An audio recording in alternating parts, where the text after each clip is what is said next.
Broadcast is now starting. All attendees are in listen-only mode. And there we go. Good morning, ladies and gentlemen. Welcome to the first ever virtual business luncheon that we as a German-American Chamber of Commerce conduct. We're still having lots of attendees signing on right now, and I think we're just giving it a few more minutes for everybody to be signed on.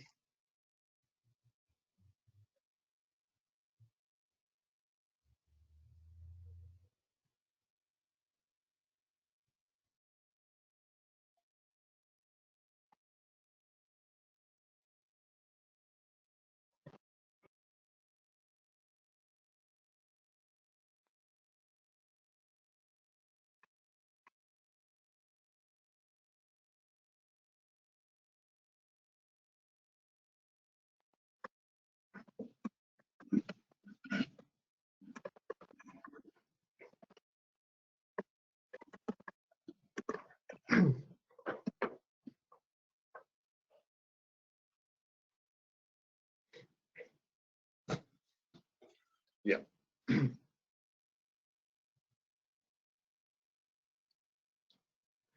So I see 41 attendees right now signing on. That's pretty close to the number of registrations that we have, almost a record, 44. Then Mario, why don't we go ahead and get things rolling as we got the crowd logged in and not make anybody wait for this, and we'll get exactly, Mark. Thanks. So again, thank you so much for joining us this morning for our virtual business luncheon together with Merlin and Mark from Gebrüder Weiss. I'm glad that everybody can make it. I'm not really sure what you have on your desk right now, because I assume that everybody of you is working from home or from remote, but I can tell you one thing, that for a business luncheon, I grabbed my favorite beverage, which is a coffee. So I hope that everybody here stays hydrated through this hour.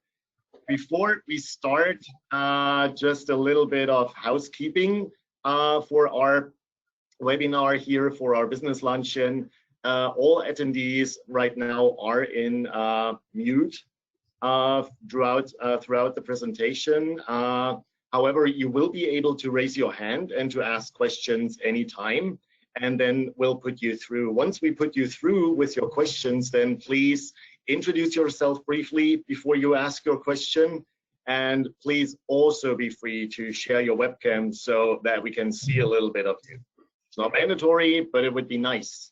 Let me introduce you, first of all, to two new members of our team here at GACC Midwest, which is Franziska Henning and Matthew Hoppy. They just recently started. For sure, nobody knew what the entire situation will look like after a few weeks when they just started. Franziska is responsible here for all of our events, so to say, also for our business luncheons and all the other amazing things that we're going to do throughout the year. And Matthew is our manager, our new manager, membership engagement. So with all questions related to your membership, if you're interested in becoming a member and all the other questions, please feel free to reach out to Matthew Hoppy. And for all the events that are upcoming, please feel free to reach out to Franziska. Mark, I would like to hand it over to you right now as the president and the CEO of our German-American Chamber of Commerce to say a few words. Sure, thanks, Mario, and welcome everyone to our virtual business luncheon. We're hoping we can get a lot of the spirit we've had at our in-person ones over the years now and bring that into the virtual realm. Especially thanks to Gebrüder Weiss, to Mark and Merlin for jumping on and being, as the Germans would say, our Versuchskaninchen, our first testers to present for this. But I think also an important issue right now that are hitting a lot of our member companies around logistics, supply chain. How do we get stuff from one place to another in this changed environment? A note to the German American Chamber of Commerce, our office is fully functional. We are, of course, working remotely. Thankfully, we've been making some investments in technology over the years, so our entire staff are set up with laptops, able to handle the same types of inquiries, and of course, new inquiries that are coming in every day. Globally, I think we're probably more in touch than we just about ever have been. You may have seen a couple videos we posted with my colleagues in Shanghai and Korea, and getting their input on how their companies have dealt with coronavirus, COVID-19, going through what they've done really weeks and months ahead of what we're experiencing here in the United States or in Germany right now, that Shanghai, Korea are gradually going back to work right now. And so they shared some of the insights of what that's like in kind of this exit strategy phase in Shanghai and Seoul. So watch for those on LinkedIn. I'm assuming we'll have a few more in the coming weeks as well with colleagues elsewhere in the world.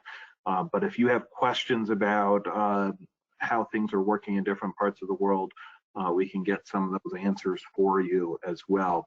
That includes Latin America, where a large share of our subsidiaries that are based in the Midwest also have responsibilities linked to Latin America. And maybe the last and most important thank you goes really to our individual members that are reaching out, sharing their concerns as much as their expertise. We're combining that with a lot of the conversations. I just got off a call a little bit ago with the DIHK, the Deutsche Industrie- und Handelskammertag back in Berlin, where they're collecting globally a lot of the concerns of the companies and being a very effective mouthpiece there in Berlin. Also with our colleagues at RGIT in Washington, D.C., tying in what's going on in Washington. So for all those members that have reached out, shared their concerns, shared, hey, do you have a resource for this? Do you have a resource for that? That helps our team react better and take care of our members. So keep doing that. We love to hear from you. And then also to all those who have contributed on our COVID-19 resource hub on our website, where there's links state by state through our region, the programs offered by each state and the relevant resources within each state across the Midwest. And then certainly those links to the white papers from our members, whether that's the CARES Act, whether that's how you deal with HR issues, really the whole laundry list of challenges now that companies are facing maybe for the first time. So with that, that's kind of the background of where we're at as an organization. The next while, we're going to be very virtual in our events, and this being one of the early ones on there, including our delegations where German companies can't travel to the US right now. So we're supporting them by connecting them to business partners here in the US.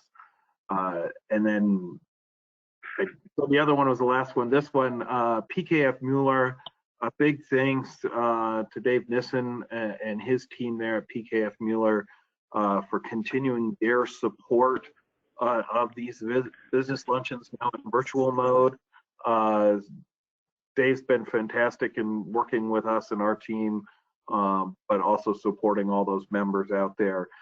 So big thanks goes to PKF Mueller. And Mario, I don't see that Dave or PKF are on. Normally, we give them the honor of introducing our speaker for the day, but correct me if I'm wrong. I don't see Dave on as one of our. I see Dave on, and he already raised his hand. So Dave, Dave, are you able to hear us?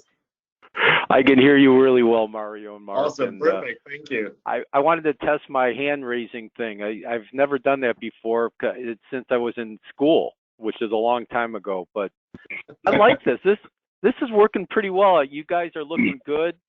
Mario, I like your sweater. You look like a youthful young man. It looks great. And oh, thank you. Can I get that in writing?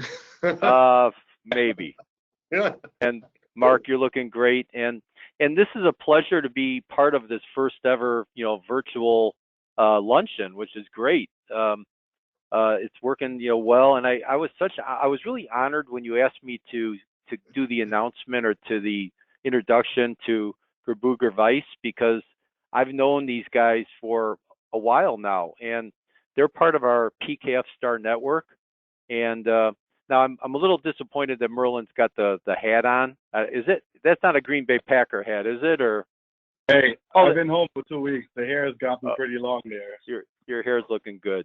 So I wanted to introduce Mark McCullough and Merlin Dow, two guys that I've met. I know Merlin and I. We've been to Germany together. Like I said, they're in our PKF Star Network, and the reason why they're in the Star Network is because we've decided within PKF we need to bring on partners like Gebrüder Weiss that helps our clients. Every one of our clients that works within U.S. and Germany need logistical help. And I've got a few examples. One I'm going to tell you, I had one client that was moving a big piece of machinery from Stein, Germany to Illinois. And you know how the Germans are, they're very particular with their machines and the equipment. And not these guys, but a competitor was moving this piece of machinery, which I saw set up in Stein, Germany, and they didn't cover it. They didn't have it, they moved it during the winter, and salt got on it, and snow and ice, and they came into Illinois, and they were very disappointed. So I connected them with Merlin and Gebrüder Weiss, and it's been a really good situation. So I have trust in these guys. I want to turn it over to Mark and Merlin to give their presentation, but I'm really honored that our luncheon is having our first virtual luncheon is now going to have these guys do the presentation. So I'm going to turn it over to Mark and Merlin, please. Thanks, David. Thank Appreciate you it. very much. Thank you, David. That was very kind. Thank you so much. And without further ado, since I'm the one here in charge of the technical details, Merlin, I'm going to hand it over to you right now, and I'm going to make you the presenter. Let me just double click that here. All right, just a moment. All righty, Merlin. There you go. You should be online right now as the presenter. Can you see my screen? Yes, I can see your screen. Perfect. All right, I'll just gonna take it from here. And thanks everybody for listening to the luncheon today. As Mark already mentioned, we're the Versuchskaninchen, so we're the trial. I'm excited about this one to tell you guys a bit about the point of views that we have as Gebrüder Weiss about the impact on logistics and supply chain. And with that, I'm just going to jump right in into the first part of this, which is going to show you guys, let's see, our agenda. If I could work this, let's see.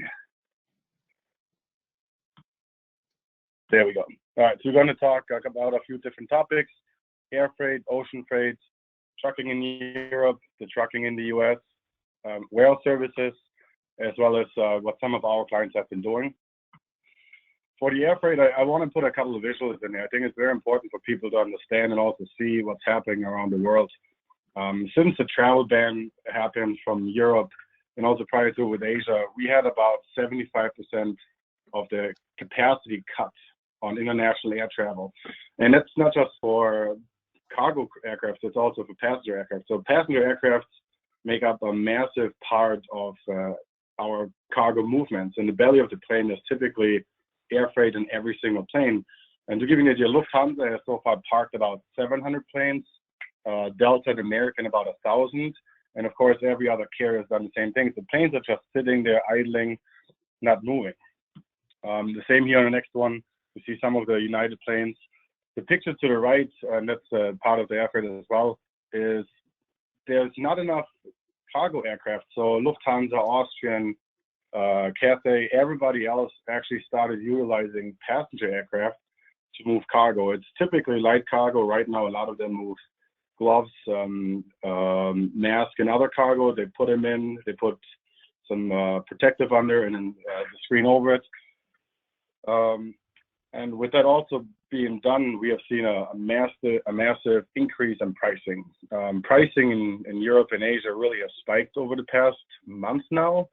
The Asian part was slow in the beginning. It started creeping up. We've seen CNY about 85 in the past couple of days, which is about $12. It's never been there before. On the European side, we had the same thing. We had a massive increase right after the ban happened. Capacity got very tight. The capacity has loosened up a little bit since they put passenger on there as well. But it's still it's an unpredictable market. I mean, the rates change constantly. We have very high rates, very low rates, and then they creep up to the higher level again. And then the transit times also, of course, gotten a lot longer than what they used to be in the past for same-day transit. Thanks, if anybody Merlin. has questions, Sorry, I just want to jump in there if I can. I think it's important to notate that the cargo aircraft are still moving. The ones operated by national airlines and also private airlines are still moving. They've got landing rights, so cargo is still moving. I think what you see in this photo, which I like very much because I've never seen it before in my life in 25 years of doing this, is that the rate per kilo has now warranted or made it economically viable for the carriers to convert their passenger aircraft into cargo planes, which is certainly unusual, to say the least. But further to that, many and all the airlines in America, but many airlines around the world got out of the cargo business in cargo only aircraft, many years ago. So those that are still operating cargo aircraft are still moving. Freight is moving.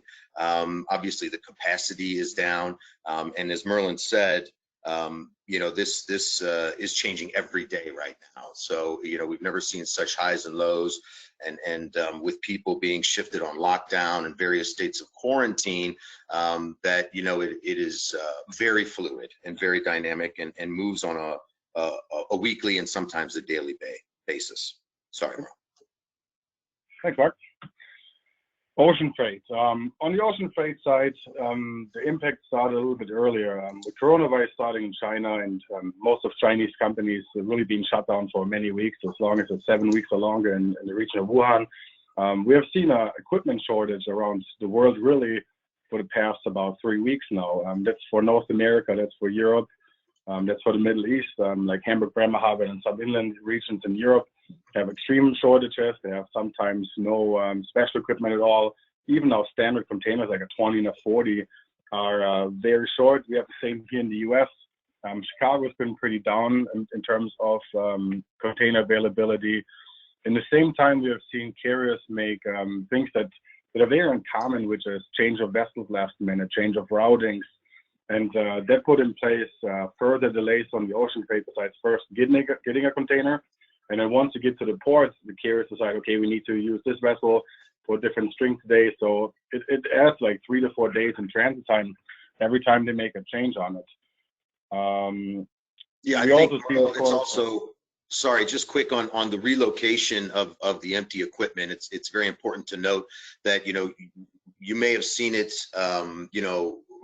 post-Chinese New Year, where steamship lines were not eager to move equipment past the coasts. They didn't want it to come inland.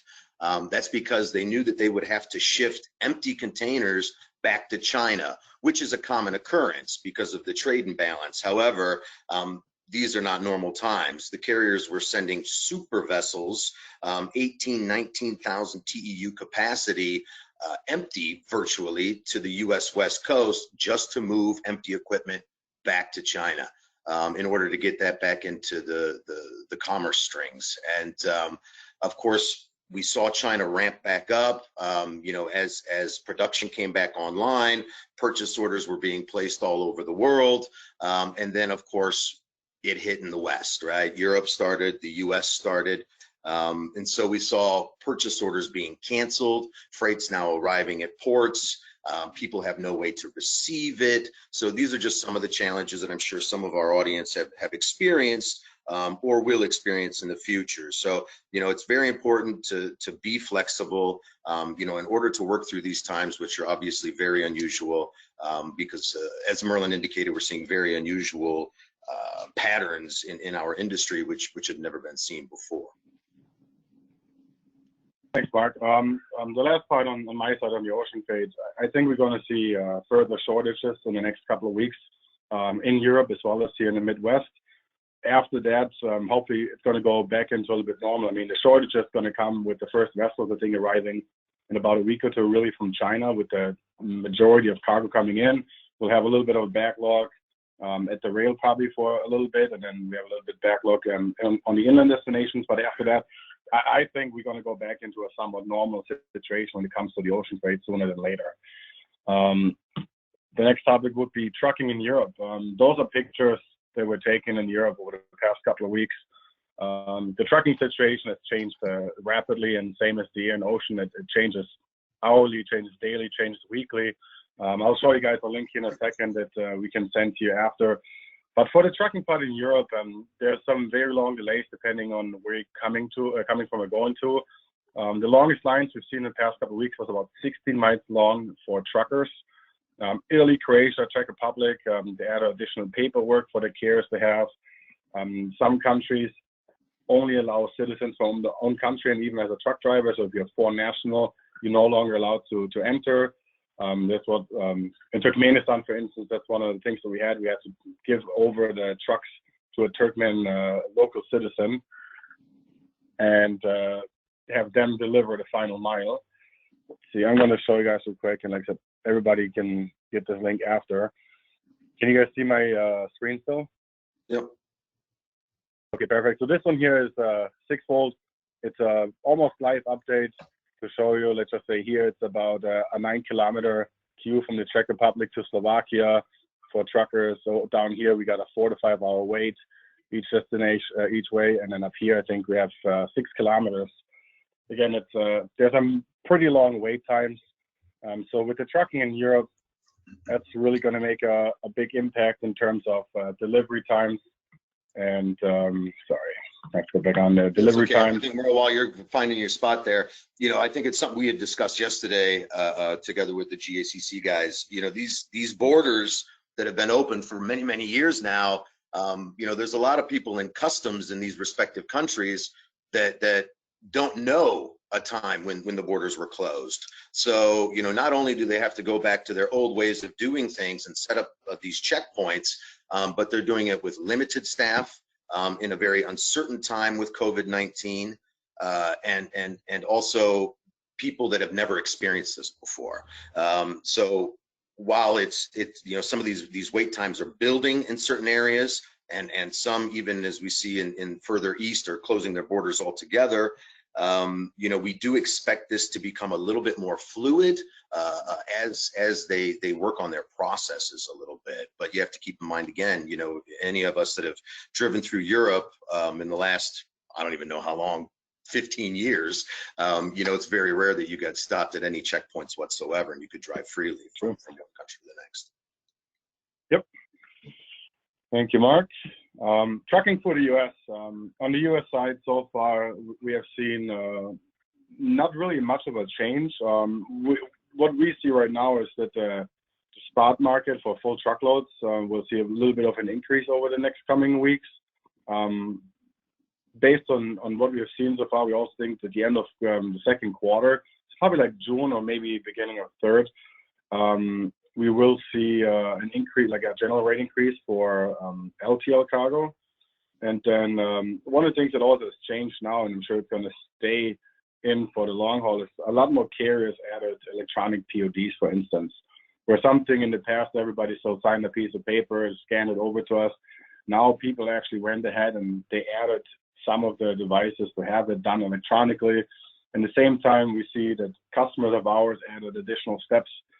Truckers are no longer allowed to walk onto the facility, or they have to have gloves on, they have to have a mask on. So things are ever changing, but this is something that we have seen over the past couple of weeks, and I would really think it's going to stay like that maybe for the years to come. I mean, it's just trying to be smarter about it, and the electronic PODs, I think, are actually a good thing. It just gives us the data faster than we actually had it prior to that. Yeah, I think it's important to notate that anybody that's receiving any goods that may have damage or may have shortage, if you're not close enough to exchange or write down a shortage or damage on the POD, take pictures of that, right? Send an email to the dispatcher, send an email to the carrier, so as that you guys are able to at least make a record immediately of any damages or shortages, that may incur in the cargo. Perfect. Warehousing services. Obviously, that's also a big part of everybody. I mean, it depends if you have your own facility, if you're utilizing a third-party company. We have seen some areas in Europe, of course, with skeleton crews. The same here in the US. It's going to slow down a little bit. In the same time, the amount of orders going out, we have seen really tend to slow down a little bit more. People are, depending what kind of service that you have or what kind of products that you sell, for warehouse occasions and other service too, we've seen, I don't know if you guys heard, but ports here in the US have closed down for different reasons. We had Port of Miami closed down because somebody had COVID-19. We had the Port of Houston closed down because they had their slow-moving cargo, and we think that other ports are going to continuously shutting down for a day or two, at least for the next couple of weeks, because there's just not enough freight movement on the ocean freight side to get it down. Yep, sorry. Go ahead. I was just going to say, it depends on what part of the country, right? Now we have major concerns, obviously, in the Northeast, with what's going on in New Jersey, New York. You know, there's going to be cargo coming in, and we are not going to have enough staff or longshoremen to process all that freight that's coming in, most likely. So, you know, people are now predicting, you know, in these days, everybody has to be a prognosticator, fortune teller or forecaster of some sort. But, you know, we're forecasting and seeing that definitely with the China ramp up, as this cargo now goes all water and starts to arrive on the US East Coast, they're going to have problems to process that. So you can certainly expect a backlog there. And as Merlin pointed out, in some other ports, you know, they're shutting down 1, even 2 days a week because of low volumes. You know, so different issues, different areas of the world, and certainly in the United States, to be aware of and to stay on top of that. And, you know, we again, you know, we're looking in our crystal balls as much as we can here, and Gebrüder Weiss is sending out daily updates, which anybody can sign up for. We'd be happy to share those with you. But you know, we're keeping our fingers on the pulse. As I said, it's changes daily, sometimes hourly. You know what's happening out there. So we're just trying to be as flexible as possible and be there for our customers as best we can. Thanks, sir. For our Merlin, sorry, just one more quick thing. I just want to touch on the warehouse services before we get to this point. What we are seeing moving, and actually I was just out and saw a few of the warehouse guys were operating on about 30% out back here in our Chicago facility. These guys are busy. They are extremely busy. You know, it's challenging times, obviously, trying to put out, but the orders are up on table tennis, on bicycles, on, you know, these entertainment things at home that people are using. You know, we see these things flying off the shelves at the moment. You know, so that stuff is still moving. And again, you know, just speaks to the fact that logistics is still moving out there. And many people have this concept that it's just shut down unless it's ventilators, masks, or malaria medicine, you know, and that's certainly not the case. It is still moving, but in a much more cautious and slower manner. Yep. Sorry. I just got 2 points on when it comes to our clients. I mean, right now, what we're really seeing is, and I'm sure you're all in the same position, people really have gotten down to a skeleton staff, really minimum, to have at your offices, at your facilities, to keep social distancing. Same for the home, work from home policies. I think we're very fortunate that we have the Gebrüder Weiss. And as mentioned, on the trucking side, we've seen new standards being implemented, and I have to repeat on this one again. It's 12 sanitizers, more electronic things. I think that's going to change for the future for all of us. Yeah, Mark, anything? No, definitely. Sorry, Merle. I mean, it's ushering in more quickly the digital age in many aspects of our lives. And I think, you know, the Microsoft Teams, the Zooms, the webinars, you know, these things are going to become more and more common, certainly. But I think looking at this slide now, Merlin, it probably wasn't the right one with the handshaking going on there. So in retrospect, we probably just should have set up a huge conference room with 2 guys at either end for this particular slide. But I think it's important to notate that, you know, we at Gebrüder Weiss went with a policy on this, that it was rather better to be overly cautious in the early days of this and not need it than to underestimate it. And we were ensuring and confirming everyone's ability to work from home, getting them computers that didn't have it, getting them ready for what did come. And of course, a little bit of that was a stroke of good luck. But I think it's also important to let you guys know that looking at our, just coming in now, the first day of the second quarter, and March behind us, our shipment numbers are still up. And usually in the freight forwarding sector, we're a pretty good indicator for all industries because, we move such a wide variety of goods. But just looking at the March numbers, which are still early, the numbers were still up, and our guys have done a fantastic job working from home in difficult circumstances, as I'm sure many of us on this call are doing. But it's also important that our guys are trained from A to Z in the logistics supply chain, from purchase order, through to delivery and freight invoice. And that enables our teams to work efficiently from home because they are handling the shipment from cradle to grave, so to speak. And we've been one of the lucky ones. I think we've experienced very few hiccups with that. We're not immune to it, certainly. We are aware that there will be a further decline before it gets better. At least, again, that's what we forecast. But we are available. We are here. We are moving freight. Cargo is moving. And also, if you have questions, these are uncertain times, and we'd certainly be happy to answer any questions that you may have to the best of our abilities, keeping in mind that things change at a very rapid pace these days. So thank you. Sorry, Merlin. Thank you. All right, thanks, Mark. There's a couple of links I can send over to the German American Chamber of Commerce later. One of them was a 6-fold link for the trucking. One of them is our link where we have daily updates on our own website, and a couple other links that I thought would be pretty interesting to read. And there's also Mark and my contact information in case you have any questions that you don't want to ask on this phone call, but rather in person or an email or in a phone call in the upcoming days or weeks. And that is it from my side, guys. I appreciate it.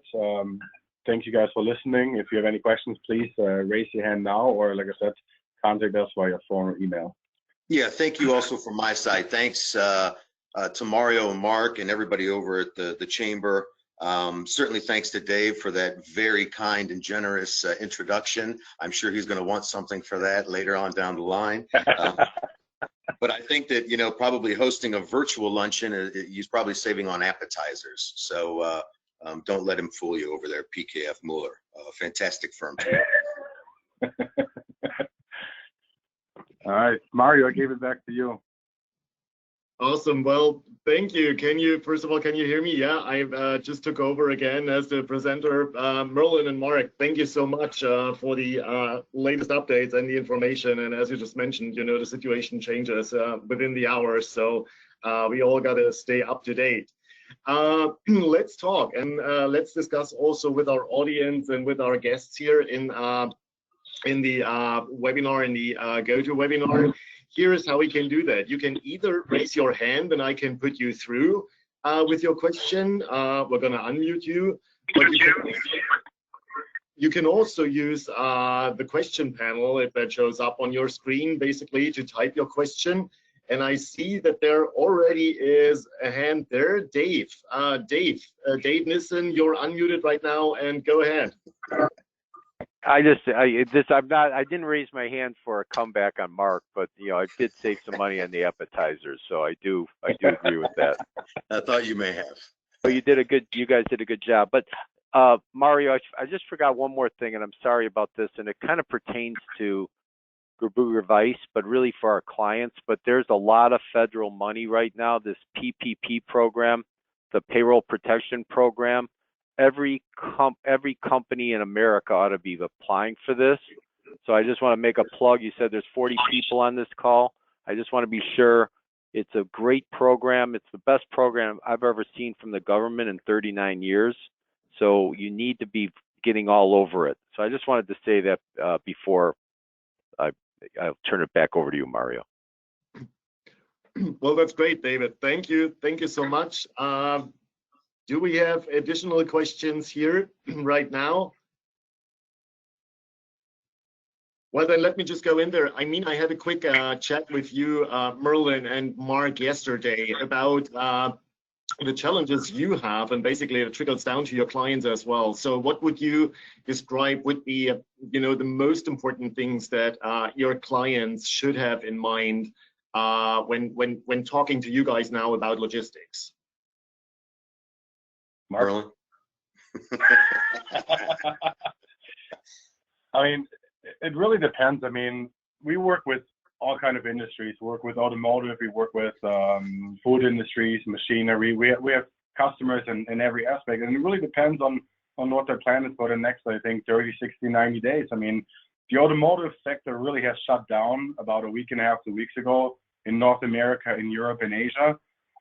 So for them, they really have stopped shipping. So when it comes to automotive, tier 1, 2, 3 suppliers, or even part suppliers to those suppliers, it depends on when you need it. One of the things that we did when this first happened was we put in place additional ocean space from Germany to Europe for those people who don't have the extra profit in their parts to be able to send them by air freight for very high rates. So we were able to put in ocean freight containers in addition to help them. So people just need to look at the supply chain and see, how fast do I need it? Do I need it really now? Can it wait a couple of days? Can it wait a week or two? And based on that, we can help them make the decision properly. I have a customer that has containers going to Turkmenistan, as mentioned earlier, and we told them already a couple of weeks ago, like, hold off with the containers. Don't load them anymore, because we don't know what's going to happen in the upcoming weeks. And as of March 28th, the Turkmenistan government decided to shut its borders for the next 30 days. So now everything that was already in motion has to stop at some point. Otherwise, it's just going to occur storage. Awesome. That's a great point. Sorry, I just want to jump in there quick, because it's important to notate that you also have to look at the individual industry. And for that particular project Merlin's talking about, this is for a government agricultural program. And these are actually planters and harvesters and massive agricultural equipment that may not get there in time for the planting season, right? And if you read the news hourly, like most of us have to do these days, there's fears here as well because of the inability to eat or to get skilled laborers and people into places, because you obviously have a very short time frame window that you can get these things done. So it's impacting everyone and mostly adversely. So it's important that you do that. Merlin's absolutely right. Look at your 30, 60, 90, 120, 1 year. Things are changing daily. So what the norm flow of your supply chain, obviously everyone's is changing. So whatever that may be, we're happy to certainly talk to you about that at any time. And it's a very good point, Merlin. Well done. Great.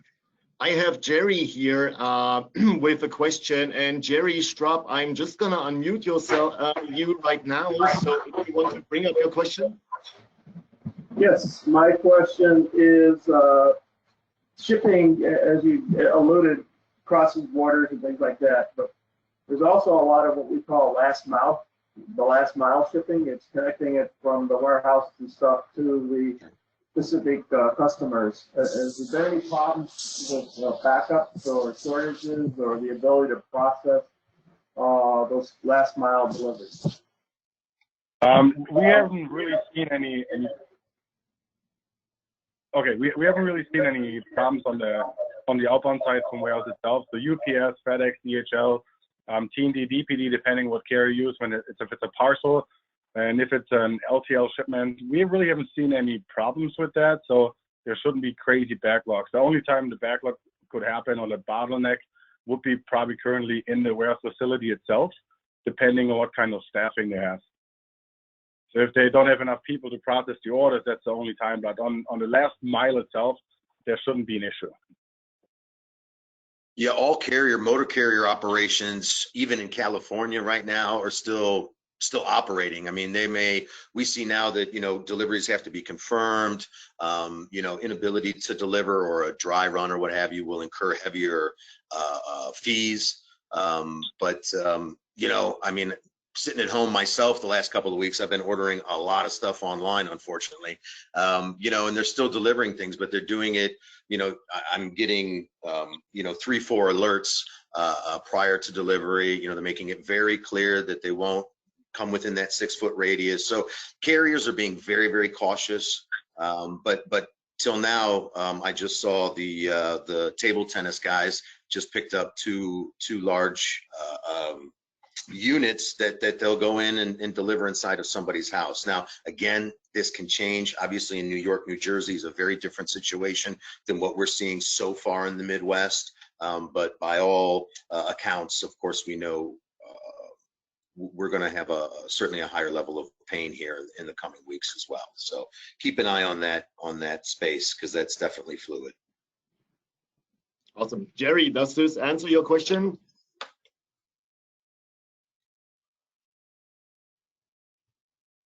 Oh, Jerry is self-muted right now, and I can't unmute him. Okay, thank you. Well, Mark, the answer is yes. I'm muted and I'm going back on to mute. oh.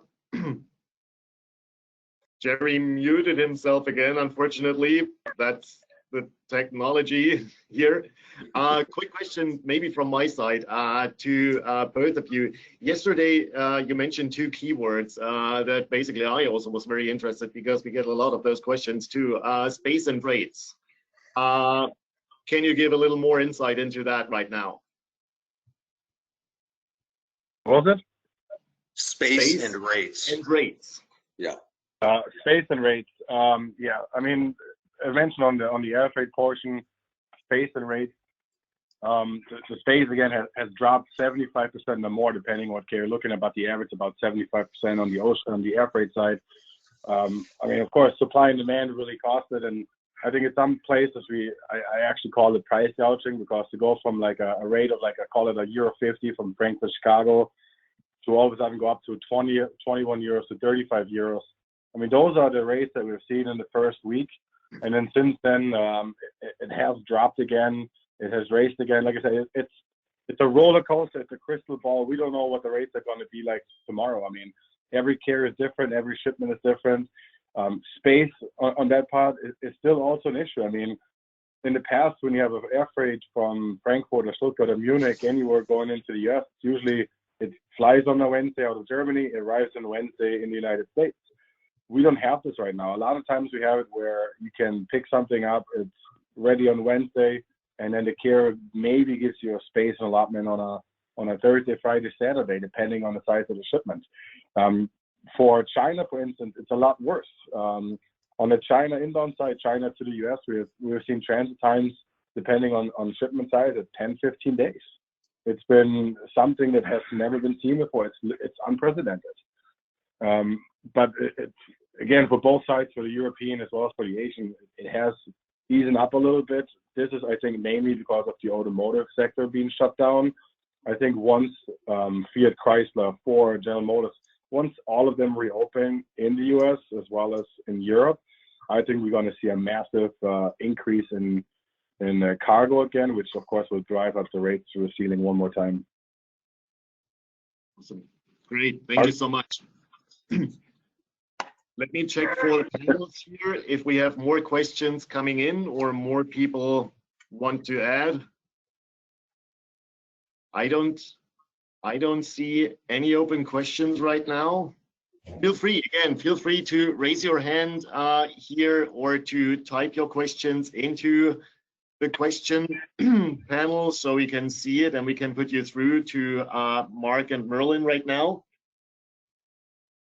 Yeah, I mean, Merlin and I would also be interested to hear about any challenges that perhaps we didn't mention. If anybody else is seeing anything else, you know, we're obviously very interested in everyone's experiences right now, or if now is not convenient, you guys can also reach us offline as well. But you know, we're taking calls, we're answering emails, and you know, we really are interested in what challenges are being experienced out there right now, so we can try and get ahead of it as best we can.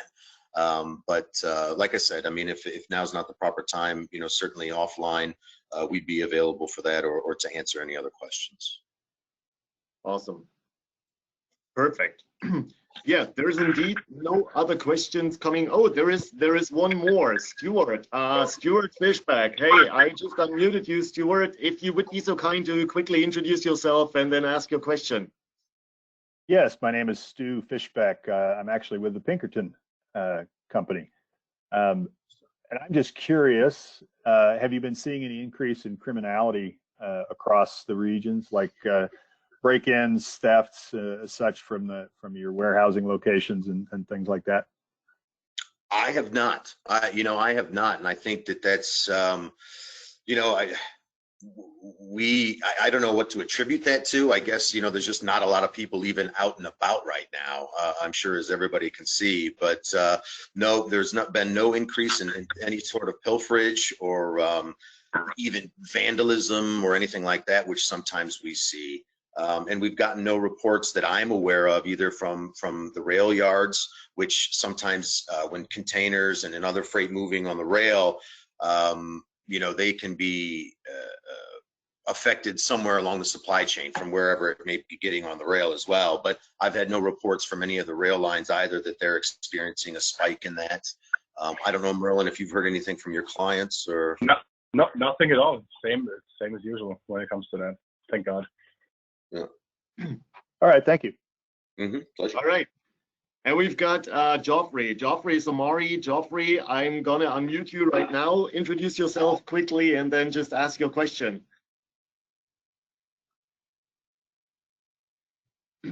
Geoffrey, are you there? I unmuted you. Well, Geoffrey's question, maybe if I jump in here right now, he was so kind to type it into the function there, is do you see any special or good practice safety measures implemented by those receiving the goods at the end of the line? It's what we talked about earlier. I think people are, nowadays certainly taking this a lot more seriously. We have people that are not willing to, sign off on bills of lading as you normally would. And, we did say that, pictures of damage, stuff like that are still legally binding. But yes, I think our drivers, we are seeing a lot more of that. People remaining, keeping the 6-foot distance as per the guidelines. We'll see a lot more of that, certainly. What we do see an increase of is people setting up delivery times, setting up appointments for delivery at a particular warehouse or office, and not being available for that. So I would caution you guys against that. That if you do set these times up, the carriers are going to start to hit back with much higher undeliverable rates or dry run rates. Great, thank you. Geoffrey, would that answer your question?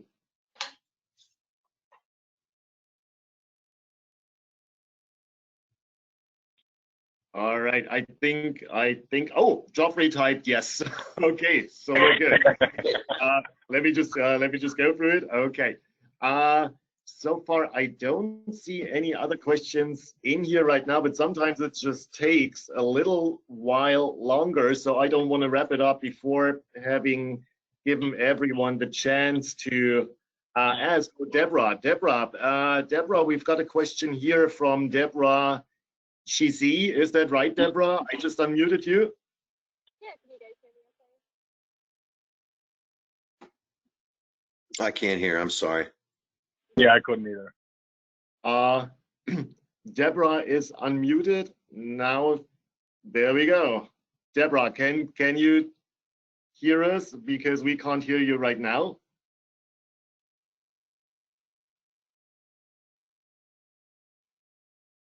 No worries. Maybe I'm going to ask Deborah's question because she also was so kind to type it in here. From what I'm seeing, the US is getting ready for a massive drop in freight. Do you guys anticipate that as well? A lot of this forecasting that we've done, I have to be honest, I've been wrong about it. I mean, we saw ISF notices, which is the pre-filing for ocean freight that needs to be filed at origin prior to containers being loaded onto vessels destined for the United States. They dropped tremendously in February, and that would usually indicate that our March would be slow. But of course, in March, our expedited air freight really took off. But the answer is Deb, is that yes. I mean, we do foresee it coming down. I mean, it absolutely will. You know, the factories are not operating, you know, or at a very reduced schedule. I mean, this is the same story across the nation, and only getting worse. The other question is then we often get is you know, do you expect then an overload, right? And major issues with backlogs of cargo once this thing ramps back up? I mean, I'd like to say yes. And I know a lot of people are, you know, raring to go and get back out there. However, I have to think that, you know, it'll probably come back very steadily. But I think that, you know, buying, you know, the consumer is going to be rather cautious coming out of this, certainly. So I would say that yes, that backlogs would obviously still come, but probably a little bit further down than some people are forecasting the middle of summer, end of summer. I would really look for God willing, a very busy peak season, you know, in the late August through November period. And hopefully if everything's coming back up across all economies or the global economy, maybe that'll carry through right through the holidays as well. Got it. Perfect. I hope that answers Deborah's question, since we're figuring out some technical glitches here. I hope you don't mind. So Deborah just posted she can hear us fine. Thank you. So Mark, well done in answering that question. Any more questions from our audience? Right now, I don't see any in here. No, I don't see any in here. Is there anything, Merlin and Mark, that you would like to summarize for all of us at the end of our business luncheon? From my side, I'll let Merlin. He's really the talker, even though he's been a little bit quiet here recently. But, again, you know, from my side, guys, thank you very much for the opportunity today. You know, Dave over at PKF and the whole team over at German American Chamber of Commerce. It's a wonderful partnership with all you guys over there. We really truly appreciate it. Thanks for allowing us. You have to excuse my German. I couldn't quite get that word, but I think the Americans call it a guinea pig. So we were happy to be the testers for this virtual luncheon. So thanks for that opportunity as well. And as I said before, you know, this thing, like most things this day and age, is very fluid and ever changing and more rapidly, it seems. So keep your eyes on that. You know, if there's anything that Merlin and I or any member of our team can do, please don't hesitate to reach out. And most importantly, you know, be safe out there. Be careful, be safe, and we'll get through this thing. Yeah, on my side, I also want to thank Mario, Francisca, Mark at the GACC, as well as Dave Neeson at the PKF Mueller for allowing us to be part of this today and telling everybody our side of how COVID-19 has so far impacted the supply chain, how it's going to impact it. The only other thing on my side is if anybody has any questions, again, as mentioned earlier, feel free to reach out to us, even if it's just a second or third opinion. If you're trying to look, how can I change my supply chain in a situation like this? Email us, call us, let us know, and we'll try to help you out. Awesome. Well then, thank you so much. Thank you to Merlin and thank you to Mark for, you know, sharing your insights right now. I know it's changing by the minute, literally. Thanks to our audience, and please bear with us, technical glitches. I'm sure you all experience this from time to time. We're trying to make the best of it, of the situation. Please stay tuned for more events and also our other virtual business luncheons to come. The next one is going to be on April 16th with Mr. Ralph Kimmel from Trumpf Technology, German company, very famous with some subsidiaries here in the United States as well. He's going to talk with us and share his insights on how they are handling those challenging situations here right now. And one more thing from my end, from the German American Chamber of Commerce, please don't forget that we're going to have our annual meeting of members on April 8th.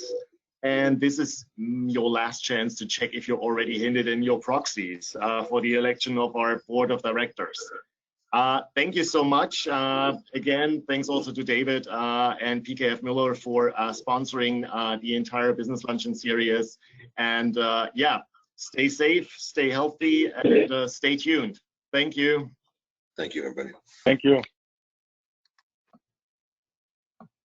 Oops.